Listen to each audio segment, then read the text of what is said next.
that's the wrong one. Trigger warning. There we go.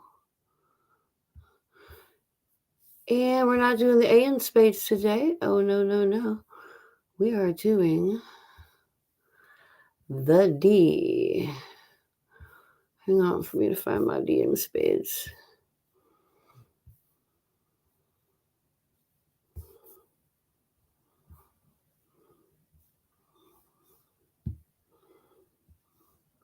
All right, there we go. Sorry about that, anybody. I'm Linda K. Gifford. I'm a child and sexual assault, grooming, and assault survivor. And now I'm studying neurolinguistics and dabbling at neurolinguistic practicing and helping others to reprocess their own experience and memories through the lens of a child and sexual assault survivor. So, that being said, I should review the SPADES program. First of all, my book is Call It Assault, my continuing efforts to survive child and sexual grooming assault, and it includes the Thrive in Spades method, which is just me realizing what I do every day to manage triggers.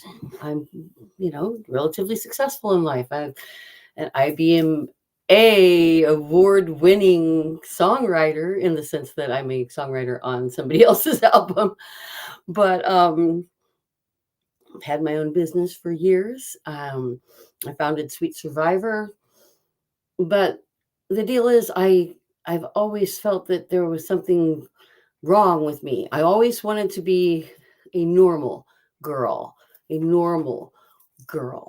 and now I realize, a while back I realized there's no normal girl, and so many people have been sexually assaulted that it's perfectly normal to be an adult victim of sexual assault. And it's pretty damn normal to be an adult victim of childhood sexual assault. In fact, 1 in 6 women who have been raped say that their assaults started before the age of 12. And in those cases, it's prolonged. It causes complex post-traumatic stress syndrome. And a lot of people don't realize they have it. I mean, for one thing, it's just been defined recently in the medical community. So the complex means you're in a situation where you feel imminent danger, you feel trapped, you feel there's no escape, you feel that your life is truly in some way in danger. An inescapable situation that is intolerable. So what happens is we develop an altered sense of self. Everyone's brain grows differently. And if you are exposed to some kind of long-term trauma, any kind, be it food deprivation, living in a war zone, alcoholic parents who fight. I mean, there's all kinds of reasons why a person would develop complex post-traumatic stress syndrome. But it's particularly egregious with particularly bad outcomes in life, measurably, demonstrably so, for those of us who were sexually assaulted as children. And I talked with so many people in the writing of this book and the writing of the next 2 books that are already in the works. One is Survivor Realities, Stories Crossed Out Realities. I hate calling my story, it's like what happened to me is more than a story, and it's certainly more than abuse. That's why the name of my book is Call It Assault, because we should give things the weight they deserve, and calling it rape, assault is accurate. I mean, is forcing your penis into somebody's body assault? Duh. Even if I punched you in the face, right? Would you be filing face abuse charges against me? No, you'd be filing assault charges. So call it assault. It's where we start. And when it comes to us having this negative self-image, we just have to start at the top of spades. S. The shame is not yours. The shame is not mine. The shame is on the perpetrator, our assailants, the people who physically, sexually assaulted us, not abused, assaulted us. That's where the shame lies. It's not something that you need to carry around with you anymore. You need to just do the math. And what helped me and what can help you is not to be a creeper, but go somewhere where you can observe children that are the age that you were when your grooming started, and think about it.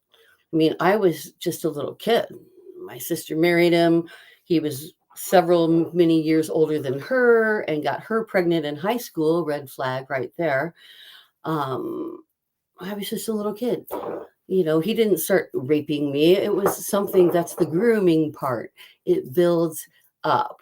It builds up. And it took me years to even accept what had happened to me in a way that I could look at it without dissociating and freaking out. I just hated myself. I hated myself until I finally realized, looking at other people's children that I cared about, that nothing that they could have done would have been their fault, and that the shame was definitely not mine. And that just opened everything up to me and led to the P in spades, which is separating the past from the present. And this is the thing that is the most outward facing thing that we have to do, because this is where people think, we've got really serious problems if we keep being triggered into freakouts, rabbit holes of crazy. We'll screw up relationships by transferring a thought we have that really relates to our experience of abuse onto a current situation, separating the past from the present, both in the very real PTSD sense, like when you feel it coming on, knowing what that feels like, knowing that there's a body sensation that comes just before the PTSD event. And it's very important to get in tune with that place, because that's the place you can stop it. That's the place you can avoid jumping into the rabbit hole of crazy. The rabbit hole of crazy is a wondrous place. It feels great to jump in the rabbit hole of crazy because you're not thinking anymore. It feels terrible and great at the same time. It's just like it's escape. At the point that you can't take anymore mentally and emotionally, you melt down. And I'm autistic too, so I can double melt down if I'm in that space. So it's very important in your quest to be normal to realize, A, there's no such thing, back to the top, and B, whatever you are is just fine. It's time to get out in life. That being said, while I want you to go out and do things, I want you to open yourself up. I also want you to be very cautious.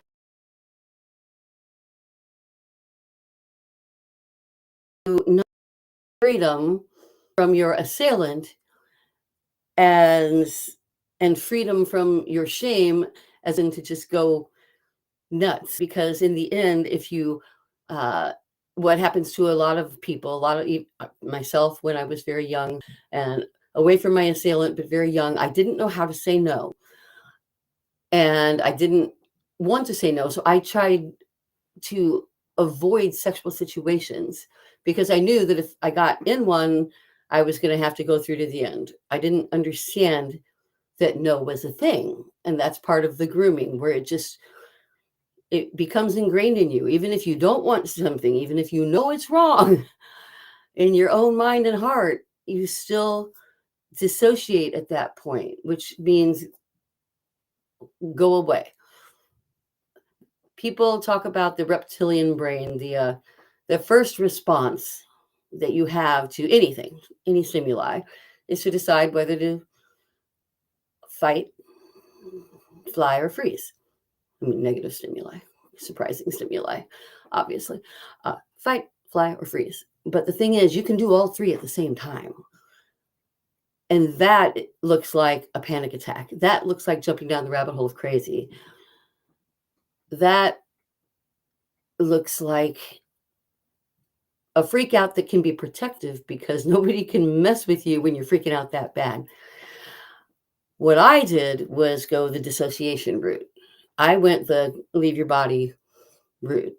And unfortunately, that followed me into life and into marriages, into and out of marriages, where I was wanting to be a healthy partner, but I really didn't understand that sexual experiences were supposed to be for me too. I thought I had a role to play and I would play that role. And then I'm not saying I didn't find pleasure in playing that role, but it wasn't the same as what I have learned is true bonded love with someone.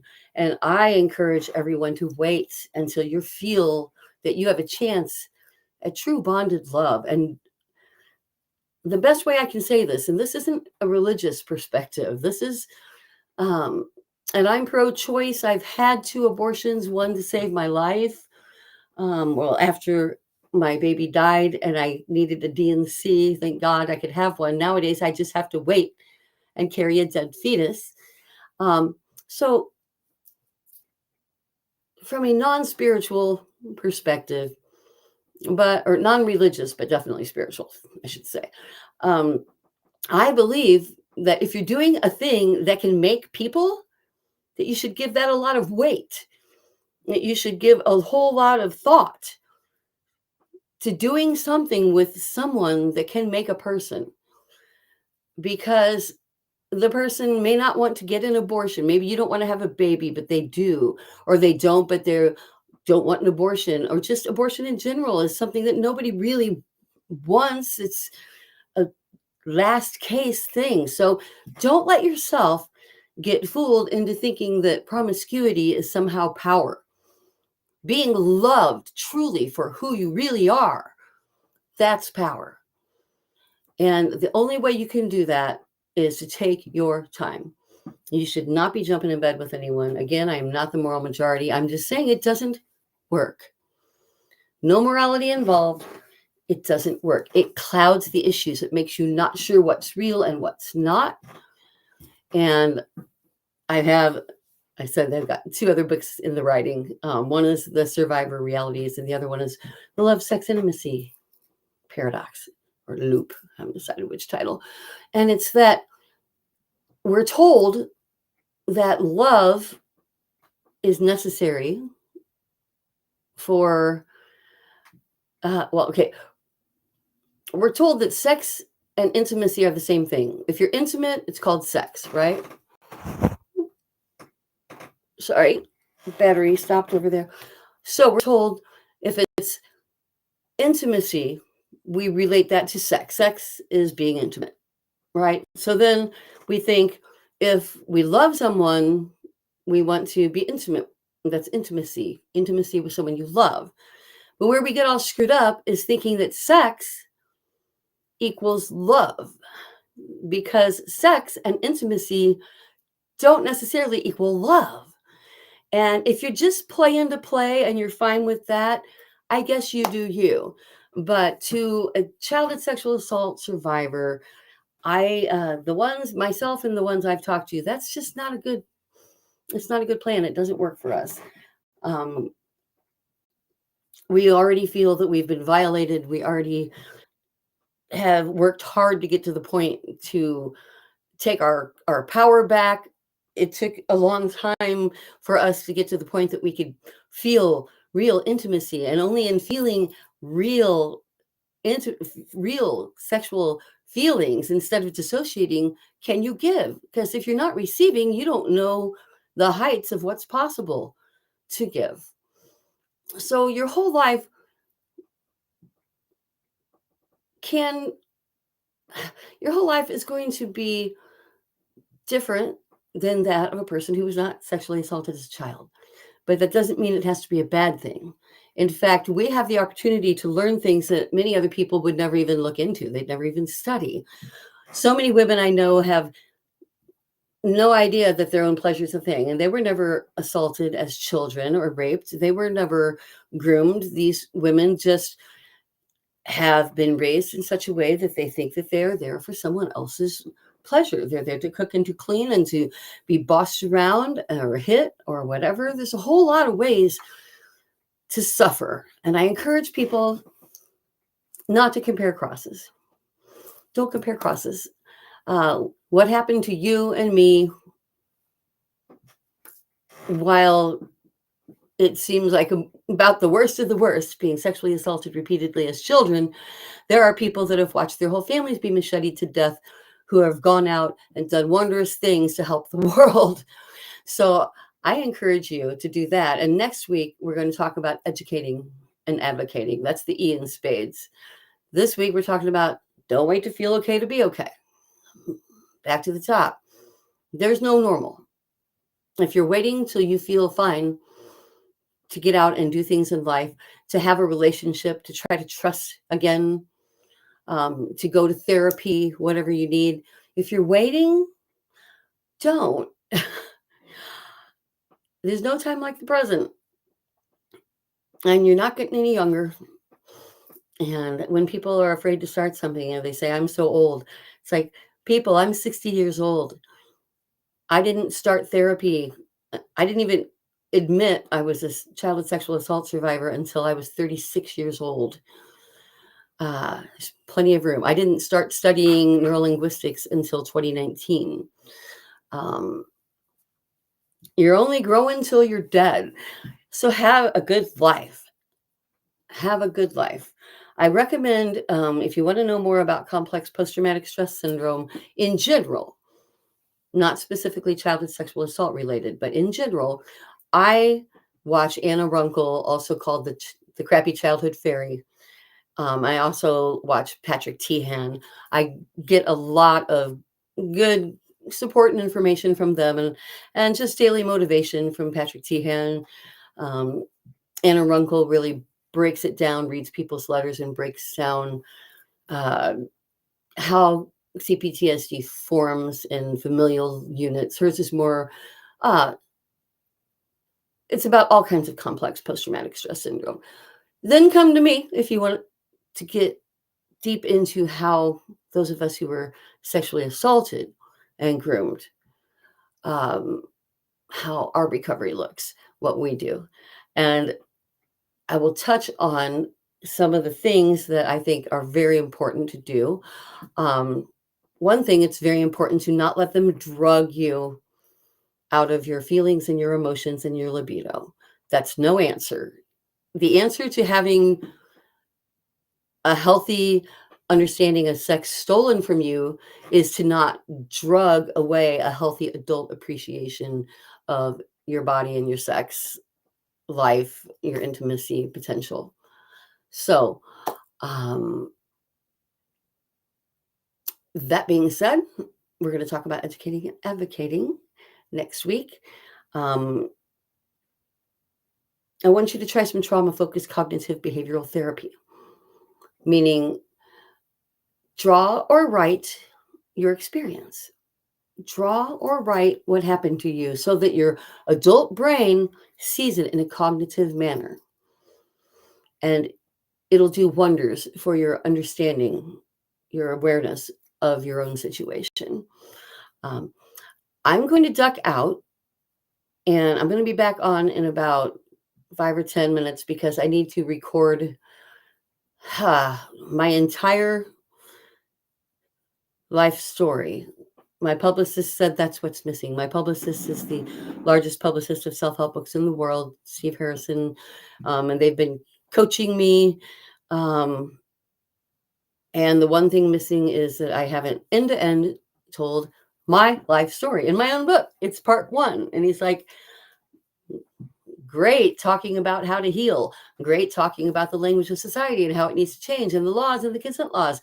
What happened to you? And I'm like, well, I do allude to it here and there in the book to make points. And it's like, no, end to end it. So in order to just transcribe it, like if I try to videotape it, I'll stop and start. So I have to go live. I'm going to go live in a little bit here, and I'm just going to end my life story. And I don't know what's going to come of it. There's no outline. I'm just going to freeform this one.